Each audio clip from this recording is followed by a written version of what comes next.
Okay, so we're reviewing the concepts that will be covered on the test tomorrow. So you can rewatch them as you're studying tonight. And number one, I want you ordering these numbers from least to greatest. Order these numbers from least to greatest.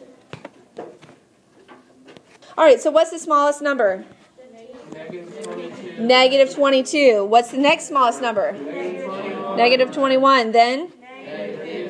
Then? 3. Then? 4. And last? 12. Good job. Who got that right? Awesome. See, number 1 on your test right there. Okay, now numbers 2, 3, and 4. Okay, now a large part of your test is going to be adding and subtracting, multiplying and dividing positive and negative numbers. So we're going to spend a large part of the review reviewing our rules for adding, subtracting, multiplying, and dividing these numbers. Okay, go ahead and solve these 3. Okay, so number 2, what's your answer? What do you think? Positive 15 or negative 15? Positive. Why is it positive? Because 29 is my greater absolute value, and it's positive. I know that they're different signs. 14 is negative, 29 is positive. I subtract them, so you were right to subtract. But remember, you have to take the sign of the greater absolute value. That's 29, and 29 is positive. What about negative 7 minus 3? Negative 10. Negative 10. Why? Why? Because they're both negative. Right, Elena? They're both negative. They're same sign. We need to add and keep. We need to add and keep. They're both negative, so we add and keep. Negative 10. Now, number 4, I've got something interesting here. What do I see? I see a double negative. What does a double negative change to?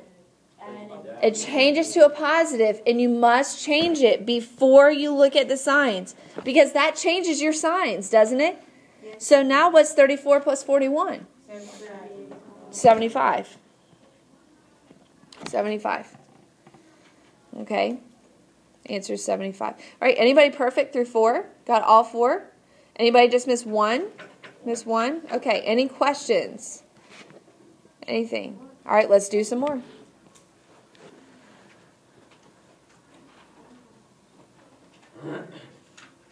All right, using our rules.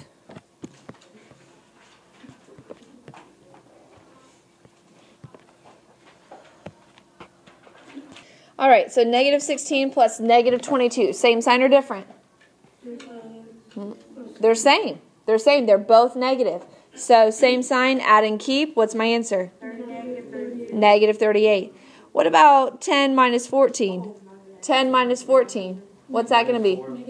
Negative 4. Very good. One's positive, one's negative. I subtract and take. 14 is the larger absolute value, so I keep my negative. What about negative 40 minus 10? Negative 50. Negative 50. Very good. All right, so now on number 8, negative 15 minus negative 15, what do I have to do first? You have to change the double negative. Change the double negative. Did you write that? Yeah. Did you write that? Okay, so now, what's negative 15 plus 15? 0. It's 0. Anybody remember what number property that is? Yes. It's the inverse property. Take a number, combine it with its opposite. The answer is always 0. Okay, the inverse property. You have to be able to recognize those number properties for your test tomorrow. Okay, now when I'm adding more than 2 integers, I need to group my positives and my negatives together. I can do this using mental math, or I can use the commutative property to switch my numbers around as long as I keep the sign. All right, so I'll go ahead and show you what I'm doing mentally, mental math. I'm grouping these, negative 30, minus 15, minus 5. And then I'm grouping my positives, plus 12, plus 10. Okay, now this is not a step that you necessarily have to show, but it is important that you get it right. So it might be necessary for you to write it. Now add and keep your negatives. What's negative 30 plus negative 15? Or minus 15 minus 5. Negative 50. It's going to be negative 50. Whoops, hold on. Sorry. All right, so it's going to be negative 50. Now what's 12 plus 10? Negative 22. Positive 22. Very good. Positive 22. So now different signs, subtract and take, and what'd you get? 28. Negative 28. All right, who got that right? Negative 28. Good. Good. If you got it wrong, do you see where you went wrong? Yes. Okay, now, like I said, the easiest thing to do is to group your positives and group your negatives together. This might be one of the questions that you want to go back and rewatch on the video tonight. Okay, you do have, I think, at least one of these on your test tomorrow, if I remember right. All right, moving on. Number 10. Now let's multiply and divide. Now, with multiplication and division, do I use the same rules? Do I? Same rules? No. No, it's not the same rules. What rules do I use? What do I call that rule? I call it my even-odd rule. Remember that? My even-odd rule? That says that if there's an even number of negatives, what kind of answer am I going to have? A positive answer. If I have an odd number of negatives in my expression, it will be a negative answer. So apply those rules and go ahead and work out these 5 problems. All right, so what's negative 10 times 10? Negative 100. Why negative? Because I have one negative. That's an odd number of negatives, negative 100. What about negative 32 divided by negative 4? 8. Positive 8. Why? Because there's 2 negatives. That's an even number of negatives. What about number 12? Negative 18. Negative 18. Why negative 18? Because there's 3 negatives and 3 is odd. What's negative 2 times negative 4? 8. Positive 8. Positive number. Very good. What about number 14? Positive or negative? Positive. Wait, I thought there's 3 numbers. 3 is odd. But there's only 2 negatives. Okay, very good. Are you supposed to count how many numbers there are? You're supposed to count the negatives. So there's 2 negatives. It's a positive 1. All right, who got all 5 of those? Okay, guys, I feel like we're turning a corner now. That was much, much better. Okay, you see how easy these are if you just use your rules? Okay, if you understand the rules, like I've told you before, you could solve as many, you could solve 100 of them, and you get them all right. Okay, as long as you understand the rules, you won't make the mistake. Okay, otherwise, it's a guessing game, and we all know how guessing games turn out on your test grades. Okay, so please apply the rules. Apply the rules. All right, here we go. This next slide, I'm going to give you some examples that illustrate a number property, one of your number properties. I want you to tell me which number property you're looking at. Okay, what number property is it? Is it associative? Is it commutative? Is it inverse? Or is it identity? Tell me what number property you see. All right, what's number 15? Commutative. Commutative property. I don't see any parentheses. Okay, here's what commutative property says. I can rearrange them. Well, why did I rearrange them that way? Why did I rearrange them that way, Jacob?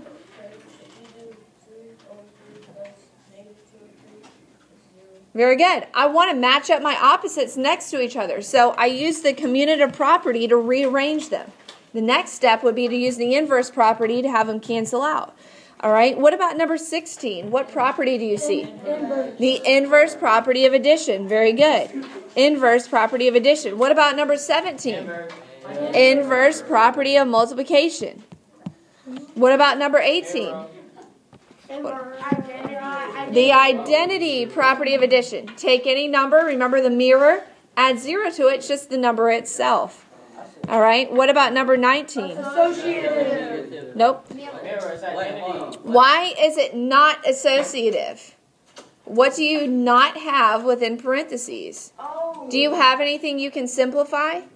No. Okay, so the parentheses are indicating multiplication, not a grouping. A grouping will have an operation within the parentheses. Okay, so what property is this? It's the identity property. Take a number and multiply it by 1. You always get the number itself. The identity property. You have to be able to identify these number properties on your test tomorrow. Okay? How many questions are on the test? I don't remember. 50. Okay, here we go. Now I want you to write these 3 numbers as rational numbers in A over B form. Write these 3 numbers as rational numbers in A over B form. All right, so what's number 20? 3 over 1. Whoa. Negative 3 over 1. Or another way you could write it, which is less common, 3 over negative 1. Okay, as long as that negative is attached to top or bottom number. All right, what about number 21? Negative 6 over 7 or 6 over negative 7. What about number 22? 10 over 3. All right, now, this is the last concept that you'll see on your test. Okay, I want you,